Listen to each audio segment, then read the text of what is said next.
Bueno, buenos días compañeros y amigos de la Cinemoteca y de tegustamuchocine.com. Estamos hoy con Isaac León Frías. Muchas gracias por atendernos, Isaac. Encantado. ¿Quién es Isaac Frías? Bueno, lo vamos a resumir rápidamente porque es muy largo, es de todo, ha hecho muchísimas cosas, pero para resumir, profesor, investigador y crítico de cine en Lima, luego él igual nos cuenta algo más de lo que ha hecho, y he tenido la gran suerte de que me haya regalado y dedicado este libro que vamos a poner aquí delante de la pantalla, que se llama Desde la ventana indiscreta, páginas de cine. Y nada, tenemos unas cuantas preguntas a hacerle y vamos a empezar por la primera. Estamos viendo que el título del libro se llama Ventana indiscreta, y de hecho hay un capítulo que se llama La ventana indiscreta y otras ventanas, sobre la película de Hitchcock. ¿Por qué es tan importante para ti o para el cine esta película? Ya, bueno, en primer lugar, quiero explicarte que el título del libro proviene de una sala y de una revista que se llaman Ventana Indiscreta, ¿no? La película de Hitchcock se estrenó en España y en América Latina con el título de La Ventana Indiscreta. Pero el artículo quedó fuera para efectos de la sala, que es la sala de cine de la Universidad de Lima, y luego para una revista impresa y que tiene también una versión digital que tiene el mismo nombre.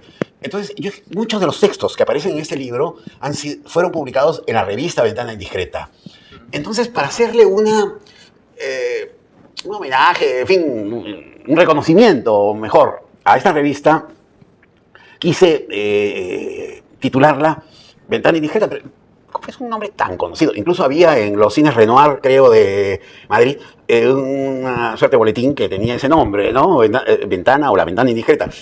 Ese es un nombre que se ha repetido mucho. Entonces, pensando en hacer un pequeño cambio, en un giro, se me ocurrió eso, Desde la Ventana Indiscreta, con lo cual está el título, pero además algo adicional, con lo cual no es el título tal cual. De tal manera que esa fue la, vamos a decir, la razón por la cual escogí ese título.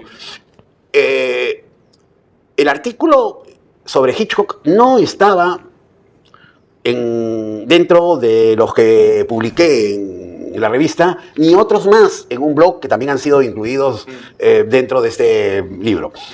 Entonces, ese sí lo elaboré en función del libro, para poder darle un poquito de sentido, no sé, una conexión mayor fuera del origen, diríamos, común de la mayor parte de los textos, ¿no? Entonces, pensé en eso y me interesa, ese es un campo que me interesa, que he trabajado poco, pero quiero hacer en alguna ocasión, desarrollarlo un poco más, el de este microanálisis. Entonces, sin entrar en un análisis muy minucioso, pero recordando, digo, bueno, hay varias películas de Hitchcock donde el ingreso es por la ventana. Por la ventana del Hotel en Psicosis. Bueno, evidentemente la ventana indiscreta allí es el ejemplo clave, ¿no? De un relato que se arma desde la posición de alguien que está mirando a través de una ventana. La soga y tal. Entonces, fue esa vamos a decir, la razón por la cual abordé este primer texto a partir de la ventana como el referente visual central. Y bueno, hay uno de los párrafos que comenta levemente, bueno, la historia apenas vislumbrada o intuida. Bueno, ¿piensas que el cine debe de ser... tienes que intuir lo que está pasando, o piensas que las películas deberían de mostrar directamente lo que quieren decir? Mira,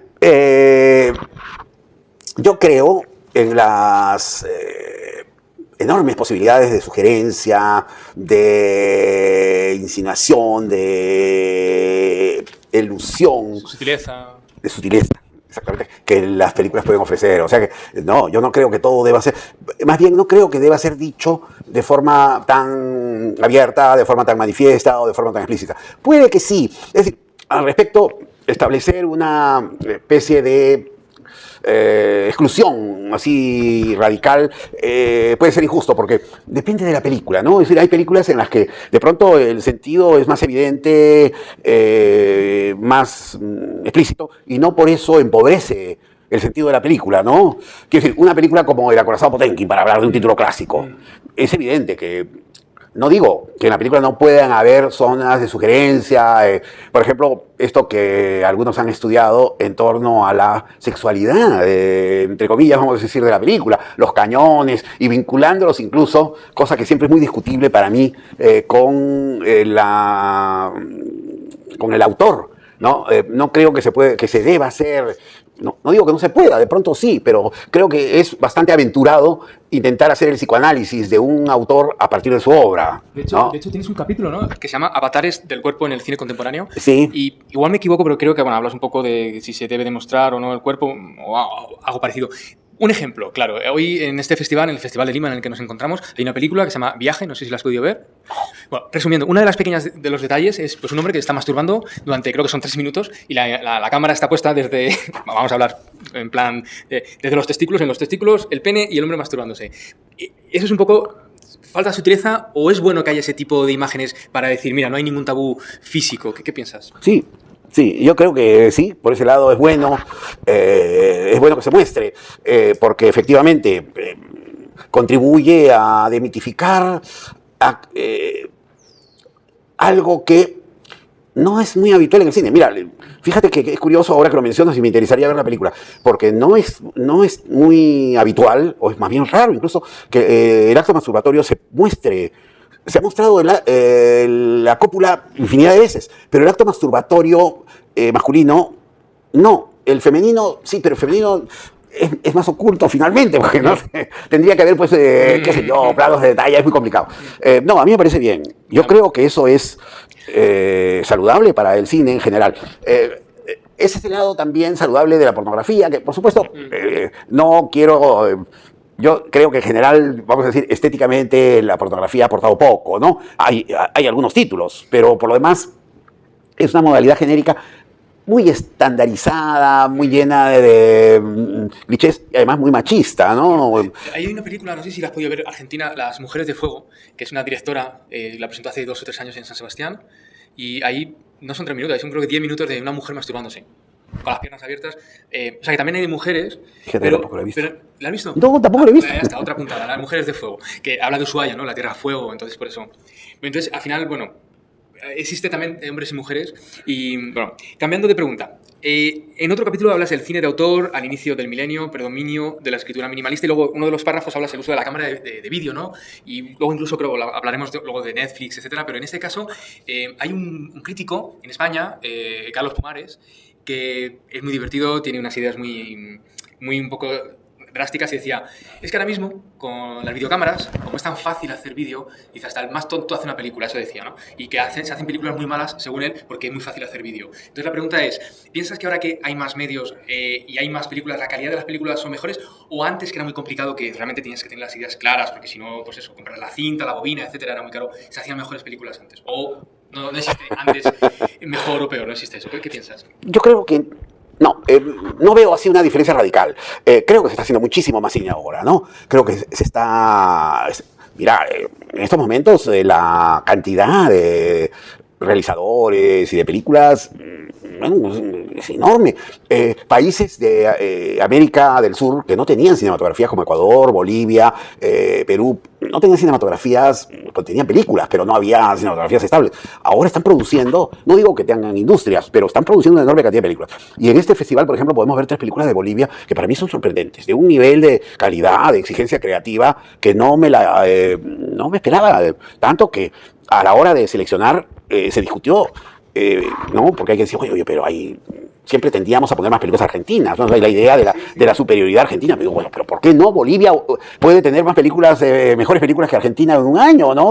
Creo que ha ido Utama, El Gran Movimiento, y la tercera, ¿cuál es? El Visitante. El Visitante. Me la apunto. Está muy bien El Visitante, muy rica también en su capacidad de sugerencia. Es una película en el sentido muy abierto, digamos, ¿no? Bueno, pero ante tu pregunta, yo tengo un último libro que acaba de editarse, acaba de presentarse, que se llama Del clasicismo a las modernidades, y el subtítulo es Estéticas en tensión en la historia del cine, que hago, no es una revisión de la historia del cine, pero sí de algunas etapas, pero vistas a partir del modelo, del paradigma del clasicismo, y lo que no he inventado los términos y de esto se viene trabajando, no tanto en América Latina, sí en España y por supuesto Francia, Estados Unidos y otros países.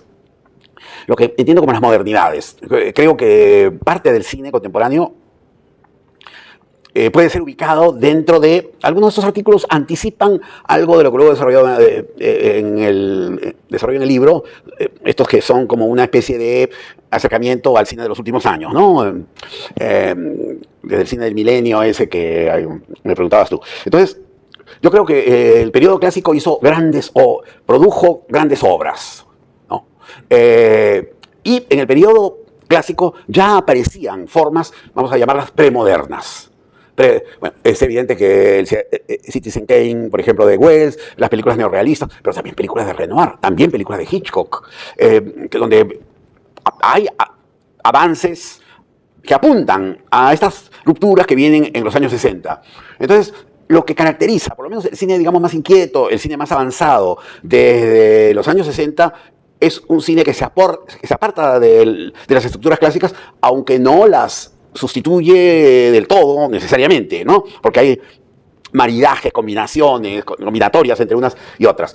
Entonces, el cine ha salido de vamos a decir, un cierto manual o plantilla que podía predominar en el cine clásico, se ha liberado de eso. Eso le permite aperturas, pero no necesariamente lo hace más creativo, ¿no? Yo creo que hay grandes obras del periodo clásico que son tan buenas como películas de los últimos tiempos que rompen totalmente con el clasicismo. Fíjate que incluso, perdona que te corte, incluso en el Festival de Venecia hay una sección que es una sección de cine virtual. Te tienes que poner unas gafas, o sea, fíjate, desde el cine clásico hasta la hora, ¿verdad? Que bueno, es otra forma de entender el cine. Sí, ahí yo creo que hay, dentro de la historia del cine, y también lo menciono en ese libro del Clasicismo a la Modernidad, una línea relativamente autónoma, que es la que podríamos llamar el cine de vanguardia, ¿no? Lo que se llama el cine de vanguardia o el cine experimental. Underground en Estados Unidos, Inglaterra, bueno, la vanguardia francesa, ¿no? Es una línea muy, decía, paralela, porque es un cine no narrativo, a veces claramente, incluso en algunos casos, ya desde los años 20, un cine no figurativo, es un cine abstracto, que ¿no? entra dentro de una concepción de la abstracción visual. Muchas películas de Stan Brakhage, por ejemplo, ¿no? No sé, conoces algún cineasta norteamericano? Bueno, es un referente fundamental en esa línea de cine. Entonces, por ahí, el videoarte, por ejemplo, ha trabajado formas visuales que se aproximan a este cine no narrativo, vanguardista, muy cercano a los circuitos de museos, salas de exposiciones, universidades, ¿no? Este campo y el trabajo con la realidad virtual, no solo, pero creo que se está proponiendo precisamente en estos espacios de un cine que procura o proporciona pues, una experiencia distinta. No sé si por ahí va tu pregunta o tu intervención sobre Al otro lado de la frontera y más allá del charco es otro de los capítulos, y en él pues, se comentan a figuras femeninas latinas o españolas, bueno, latinas en general, porque todos somos latinos al final. Está Salma Hayek, está Jennifer López, Penélope Cruz, bueno, incluso también Javier Bardem. Entonces, la pregunta que yo tengo es un poco trampa la pregunta, ¿vale? ¿Realmente se reconoce a las actrices de habla hispana en Estados Unidos por su actuación en cualquier tipo de papel, o siempre se las categoriza en un tipo de rol, ¿no? Por su acento, me refiero. Yo creo que sí, que sigue habiendo una caracterización del actor hispano, porque en Estados Unidos hispanos somos todos, ¿no? Que habla español. Entonces, Banderas y Jennifer López, Salma Hayek y Javier Bardem. Y que en la realidad somos hispanos todos, ¿eh? Sí, somos hispanos todos. Tienen razón. Somos hispanos todos. Pero digo, con esa nivelación, ¿no? Con esa, ya de los tiempos antiguos, ¿no? La hispanidad era en Estados Unidos una categoría conjunta, ¿no? El salto del charco contaba muy poco para eso, como si de alguna forma formáramos parte del mismo continente, España y los países del continente americano, de habla hispana. Entonces sí, creo que sigue habiendo Sigue habiendo.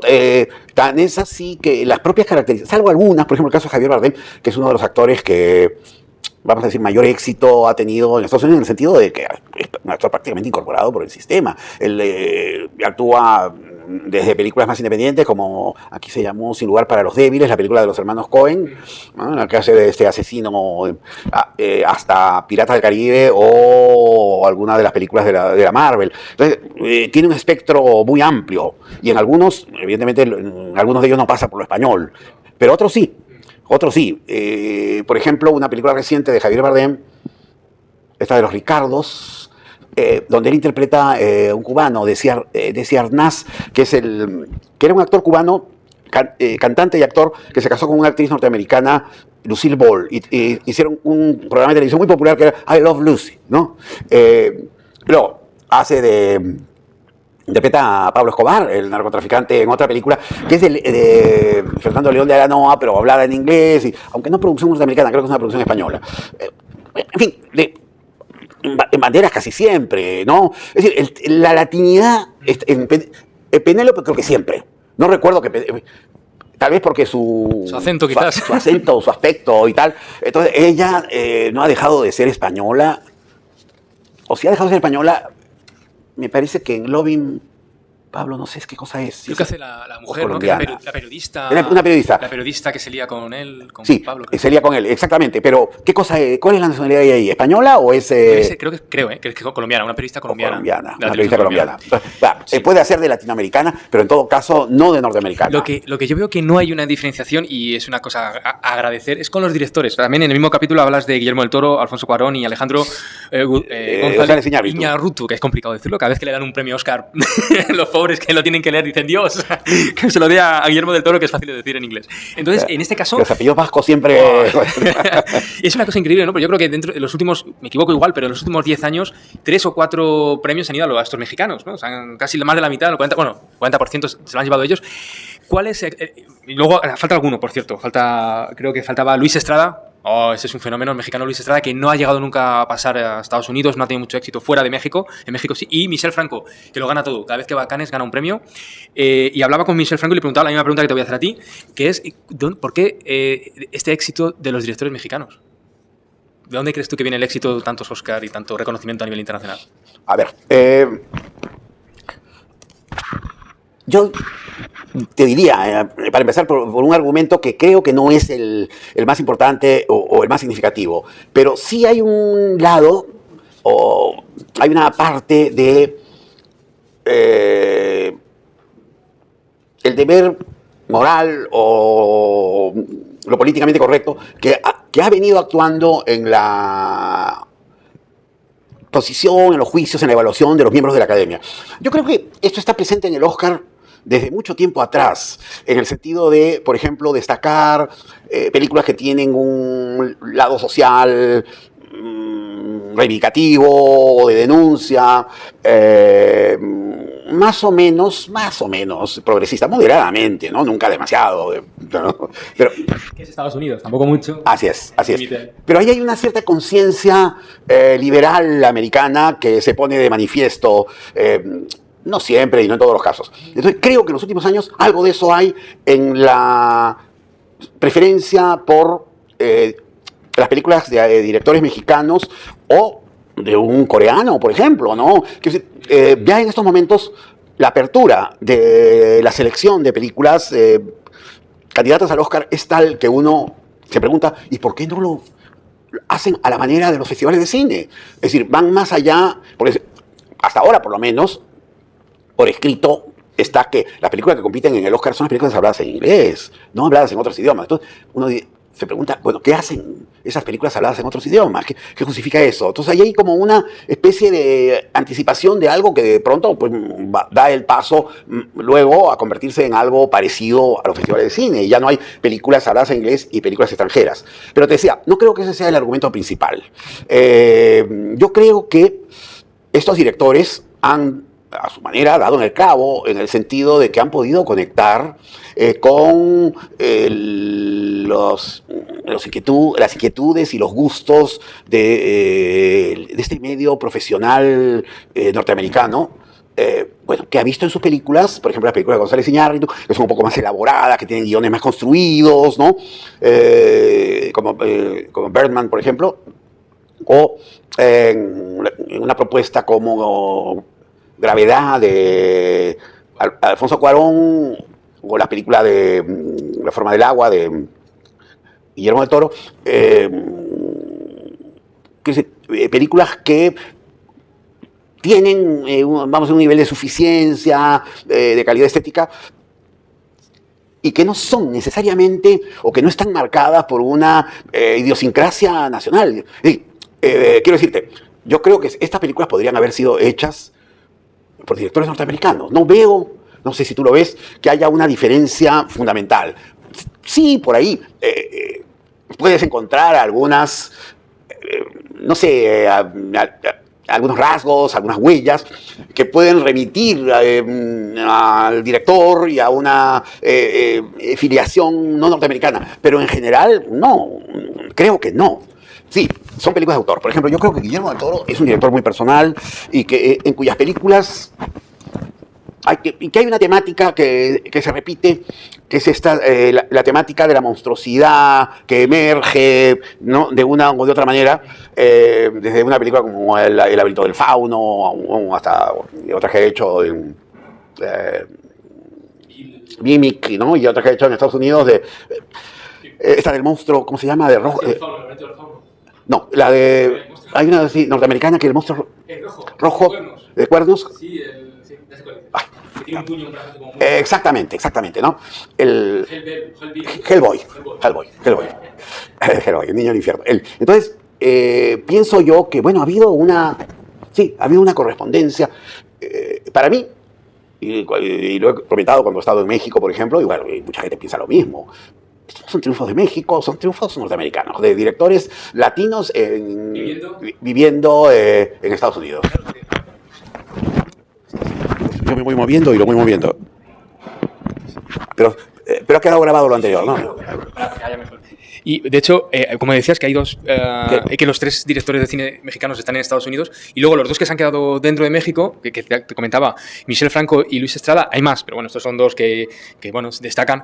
No terminan de ser muy conocidos, pero es precisamente por eso, porque se han quedado en México. Igual los 3 que han salido ya no se pueden considerar mexicanos. No se pueden considerar. Pero bueno. Y las películas de Estrada son películas muy mexicanas, quiero decir, que tocan instituciones, personajes, tradiciones muy corruptas del propio México. Toca la política, toca los medios de comunicación y toca la mafia, ¿no? La mafia, claro. Que, o sea, cada vez que toca un tema se siente amenazado por unos o por otros. El pobre no da abasto. Esperamos su próxima película en breve, porque ya lleva 5 o 6 años sin película. Otro tema, bueno, estamos hablando de Estados Unidos, la abertura de Estados Unidos con respecto a las películas o a los directores de otros países. Francia es todo lo contrario, ¿no? Todo lo que sea de fuera lo atrae, lo mete, y hablas también aquí el salto del charco. Hablas de las figuras de los argentinos, en especial Gaspar Noé, que es una figura adorada, literal, adorada en Francia. En el Festival de Cannes del año pasado presentó Vortex, si no me equivoco. La presentó a las 12 de la noche. La cola era kilométrica. Yo estuve allí y era una locura. Cuando entró parecía como si los Rolling Stones entraran al palacio. Era algo fuera de lo normal. Ocurre lo mismo con Almodóvar. Cuando haga lo que haga a Almodóvar, se le trata como a un dios. ¿Qué tiene Francia o los franceses o el cine francés con respecto a estas figuras que endiosan? ¿Por qué les endiosan? ¿Y cómo puede ser que eso no se transporte a otros países, ¿no? ¿Cómo puede ser que en España no hagamos lo mismo con otros directores, o en Perú que no se haga con otros directores? ¿Por qué Francia son así? Yo te diría, mira, una cosa que se me ocurre, además de la, evidentemente, cinefilia francesa, que es privilegiada, única en el mundo, ¿no? Sobre todo la parisina, con una capacidad de absorción de cine y de descubrimientos constantes. Están revistas como Cahiers Cinema o Positif, como que necesitan cada cierto tiempo, y no solo ellas, claro, la crítica, los programadores de las salas de arte, los festivales de cine, estar renovando, estar hasta cierto punto, digamos, inventando nuevos cines, nuevos realizadores que puedan cubrir espacios de novedad, ¿no? De eso, ¿no? Cines no conocidos. Entonces aparece el cine portugués, las películas rumanas, antes finlandesas, Kaurismäki y tal. Como hay una necesidad de recambio constante y permanente. Eso creo que es muy fuerte allá en Francia. Eso por un lado. Ahora, por otro, si yo pienso concretamente en el caso de Gaspar Noé y de Almodóvar, te diría, creo que allí cuenta mucho el componente, vamos a decir, bizarro. Que a los franceses les atrae mucho también. Muy claro en Gaspar Noé, ¿no? Porque, sobre todo en las películas anteriores, esta última, no tanto. No tanto, porque... Divide la pantalla en dos todo el rato, bueno, tampoco es tan novedoso, no, ya se ha visto antes. No, exactamente. Y además es una película, si la comparas con las anteriores de Gaspar Noé, salvo el hecho de la división de la pantalla, pues pienso que es una película más bien como muy clásica y muy... la película no es un estilo clásico, pero hay el seguimiento de una historia, ¿no? Que lo hace muy bien. A mí Vortex tal vez es la película de Gaspar Noé que más me gusta, ¿no? Yo tengo amigos que prefieren otras, pero no sé, soy de repente más conservador. Pero digo, esta cosa de bizarría tal como la entienden los franceses, ¿no? No el término español. ¿Cuál es el término español? Es de lo bizarro como lo heroico. Ah, vale. No, vale. tiene ese sentido de... Creía que ibas a decir Torrente, por ejemplo, bizarro. ¿Conoces Torrente? Sí. Ah, vale. Sí. Lamentablemente, sí. Sí, no digo en el sentido, cuando digo español, perdón, no me refiero a la expresión cinematográfica, al sentido etimológico de la palabra, perdón, de la palabra, ¿no? Que vemos en la Real Academia, dice bizarro como heroico, pero generalmente aluden al galicismo, el galicismo de lo bizarro como lo raro, lo extraño. En ese sentido yo mencionaba lo bizarro, ¿no? No lo heroico, sino lo raro, lo extraño, lo recargado, eso que está muy claro en mayor o menor medida en las películas de Almodóvar, en unas más que en otras, ¿no? La Piel Cabito, por ejemplo, es una película hiper bizarra. Gaspar Noé lo es en general. Y, no sé, David Lynch, ahí estamos en el universo de cine bizarro. Creo que mucho de eso cuenta en la valoración de un cineasta como Gaspar Noé. Y también Almodóvar en el público francés. De hecho, hay otro capítulo que se llama La Cinefelia ayer y hoy, y se habla, bueno, de Francia. Seguimos hablando de Francia. Francia tiene la CNC y cada vez que hay un festival en otro sitio, y yo digo que soy francés y que vivo en Francia, sacan el tema, ¡ay, qué envidia!, ¿no? ¡Qué envidia! Entonces, yo digo, bueno, ¿y qué es lo que hace bien la CNC o el Ministerio o Francia, que hace bien por su propio cine, no por el de fuera, sino por su cine? ¿Qué es lo que hace bien que los demás no lo hacemos? ¿Tienes alguna idea? Yo creo que han logrado... no sé si del todo satisfactoriamente, porque el panorama de la exhibición internacional es muy complicado, ¿no? Está muy dominado por las majors norteamericanas. Entonces, pero Francia ha tenido una política de Estado, una política cultural, evidentemente, que supera muy de lejos a cualquier otro país. Y eso que yo hablo desde la experiencia de Perú y América Latina. Los institutos culturales han tenido una presencia muy importante. Por ejemplo, acá en Perú, en Argentina, en Chile y en otras partes, hemos podido ver mucho cine alemán gracias a la embajada y al Instituto Goethe, el Instituto Italiano de Cultura, y la Alianza Francesa y la Embajada de Francia, ¿no? Más que ninguna. Entonces, realmente ha habido una preocupación para fomentar festivales. España, lamentablemente, una vez más, se ha quedado muy por detrás. Y el Centro Cultural Español, primero, se incorporó posteriormente. Y con mucho menos recursos, con mucho menos apoyo, creo yo, del Estado español, cuando, lo que comentábamos antes, ha debido tener un rol protagónico, porque este es el espacio natural justamente de la lengua, ¿no? Claro, que este festival es el Festival de Lima, cine iberoamericano. Y dices, ¿y quién lo patrocina? ¿O quién está como patrocinador? Una televisión francesa y Alianza Francesa. Y dices, no me cuadra, ¿no? ¿Dónde está el Instituto Cervantes o la Casa Española? Exactamente, el Instituto Cervantes ni aparece. Y dice, ¿y entonces para qué está? Ni aparece. No sé, como que estuviera limitado a los países que no hablan, en los que no se habla el español. Pero el Instituto Cervantes debería tener una presencia, no sé, en todos los países de América Latina. Aquí en Lima, por ejemplo, está el Festival Al Este, que se hizo hace 2 meses, y donde se celebraba en Alianza Francesa. Con mucho apoyo de Francia, además.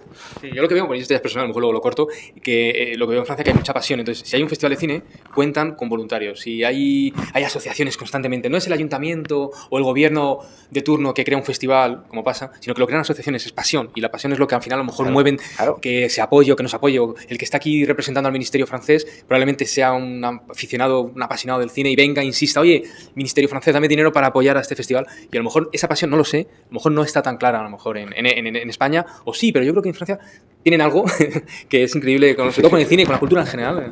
La excepción, ¿no? Se llama la excepción cultural française, que es un poco, gobierne quien gobierne, la cultura no se toca. Exactamente. Y que yo creo que se mantiene, que no, económicamente sale rentable, ¿no? Es decir, creo que es el 10,6% de todas las entradas de cine que se venden en Francia. Si tú vas a ver Spider-Man en Francia, el 10%, el 11% vamos a redondear, va a la CNC, que luego reinvierte en películas independientes. ¿Por qué no se hace lo mismo en España? ¿Por qué no se hace lo mismo en Lima, no? Y se consiguen, creo que son alrededor, entre unas cosas y otras, televisiones y tal, unos 700 millones de euros, mientras en España está en 70. Estamos hablando de...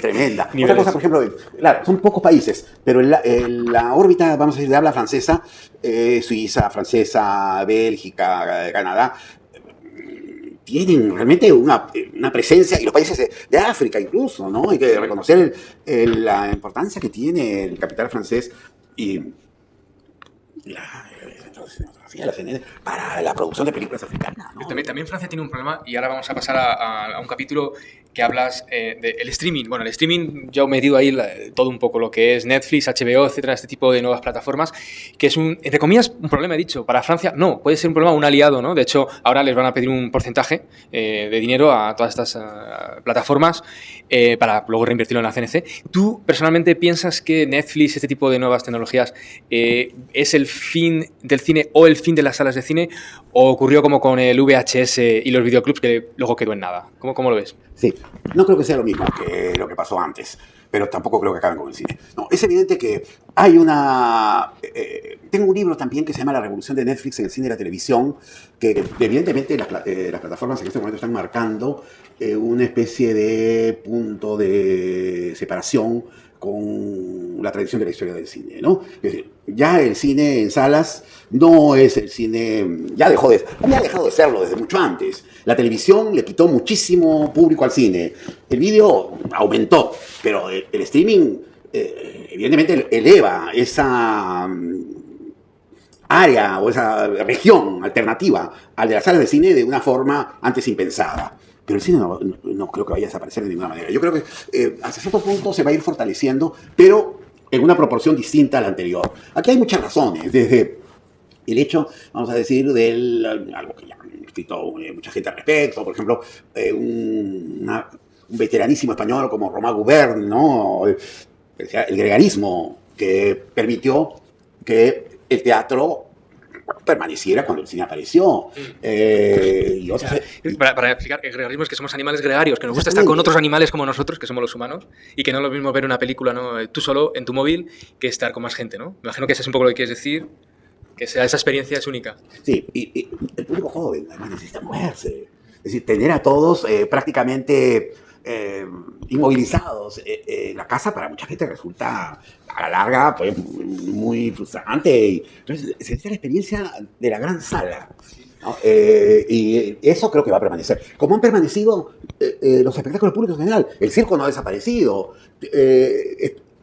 Los espectáculos musicales en público, más aún, se han fortalecido en los últimos tiempos, entre otras cosas, claro, por la crisis del disco, por la expansión de las formas de reproducción musical que no pasan por el disco en físico, ¿no? Entonces, yo creo que hay muchos datos que tienen que ver con que tendría una explicación antropológica, que nos indican que el cine va a continuar haciéndose en sala. Tanto así que las grandes productoras conciben sus proyectos para ser lanzados primero en la sala de cine. Estamos todavía, por ejemplo, aquí en el Perú, en una etapa de recuperación de un público después de la pandemia, ¿no? La pandemia viene a ser como un momento de transición en todas partes.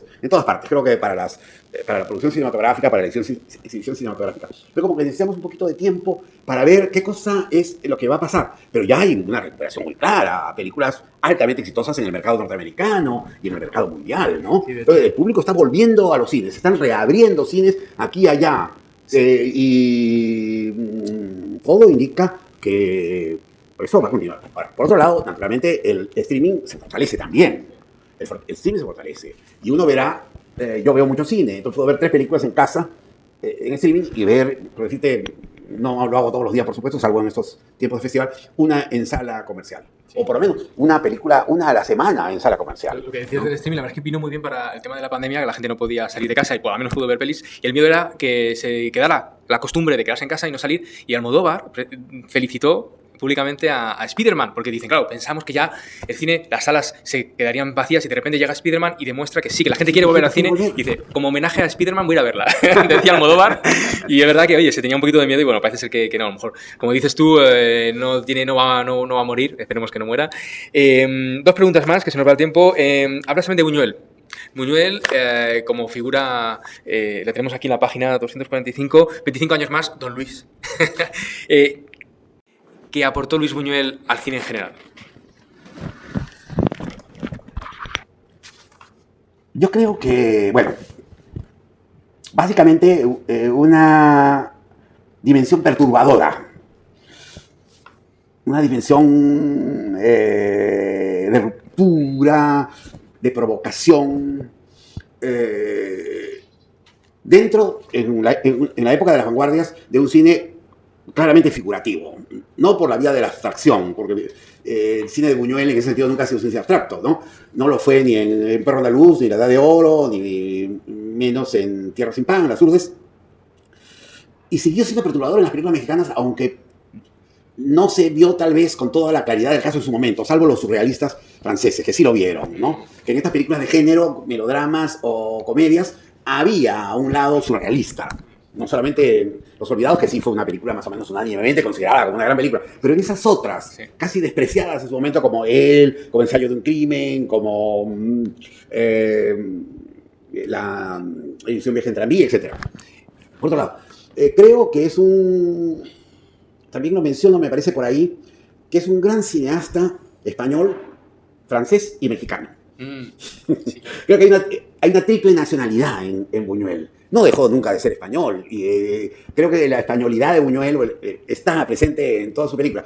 Pero asimiló muy bien las fuentes francesas, asimiló también el cine de género latinoamericano. Entonces, podemos, tanto los franceses, los mexicanos y por extensión los latinoamericanos, y por los españoles, reclamarnos como... Hacerle nuestro, ¿no? Un poco. Partes de la patria Buñuel. Más allá, creo que es un cineasta universal, ¿no? Creo que es un cineasta universal. Buñuel es tan universal que tiene una sala en Cannes, en el Palacio del Festival de Cannes, tiene una sala Luis Buñuel. Y de hecho, el año pasado Javier Espada presentó allí Luis Buñuel, un realizador, un cineasta surrealista. Fue... Javier Espada es como el historiador. Lo conozco, pero no, esa película no la conozco, fíjate. Pues la presentó, el año pasado estuve con él, con Javier, y le entrevisté también, y luego estuvo en Málaga este año, Javier. Me imagino es Buñuel. Buñuel. ¿O con la ñ o la n? Con ñ. En la sala. Sí, le ponen ahí. Y luego hay otra sala que el año pasado se llamaba Soixantième, que este año le han cambiado el nombre y le han puesto el nombre de una mujer, Agnès Varda. También tienes un capítulo, Agnès Varda y Jonás Mecas, vocaciones irrenunciables. La misma pregunta que te he hecho con Buñuel, ahora con una mujer. Agnès Varda, ¿qué es para ti lo que ha aportado al cine? Bueno, mira, yo creo que es una de las grandes figuras femeninas del cine en la dirección cinematográfica, en una época en que la presencia femenina era todavía muy limitada, ¿no? Es una gran precursora. Y no porque sea un cine feminista. No, yo creo que no es tanto que la onda, la clave de Agnès Varda no va por ese lado, pero sí por un cine de exploración y sobre todo en el campo documental. Creo que era una documentalista muy inquieta y una documentalista en la que se combina un lado, digamos, de registro testimonial con un lado creativo, casi vanguardista, muy libre. Creo que es un ejemplo por eso la puse también al lado de Mecas, porque de persistencia, de resistencia, de seguirse haciendo cine hasta el final, ¿no? De no ceder, de no renunciar. Algo que mencionaban esta mañana en una conversación con unos amigos, una cita que le preguntaron a Clint Eastwood, una entrevista probablemente reciente, que cómo seguía, por qué seguía él haciendo cine. Entonces decía, porque no dejo entrar al viejo. Al viejo. No dejo entrar al viejo. ¿La película más importante para ti, que más te gusta, cuál es? Vértigo. ¿Vértigo, entonces? Vértigo de Hitchcock. ¿Los críticos, crees que son necesarios, los críticos de cine, o ya con Twitter y todo esto ya no es necesario? Yo creo que son necesarios. No indispensable, pero sí. Creo que la crítica hace avanzar la comprensión del cine. ¿No? Si Vértigo está considerada ahora una gran película, es porque en buena parte ha sido labor de la crítica, de Cayendo Cinema, de la nueva crítica en todas partes del mundo, ¿no? ¿El festival más importante para ti, o el que más te gusta, cuál? Mira, yo diría que Cannes sigue siendo el más importante. Sí, porque mantiene una tribuna para un cine muy avanzado. Creo que hay otros festivales, que Locarno es muy importante, festival como el de Viena, el de Rotterdam, pero creo que Cannes sigue siendo un referente mundial de la defensa de un cine de autor y de un cine de avanzada. ¿Y qué opinas del cine actual español y del peruano? ¿Cómo le ves? Yo creo que hay cosas, por ejemplo, acabo de ver 2 películas españolas que me han gustado mucho. Una de 5 lobitos y la otra es Alcarrás. Además, hechas por directoras, mujeres y jóvenes, sobre todo la de 5 lobitos es una ópera prima, para mí sorprendente. Entonces, creo que hay talento, que hay creatividad, que hay una demostración de posibilidades. Me gustó mucho la última película de Jonás Trueba también, ¿no? No sé si a ti o...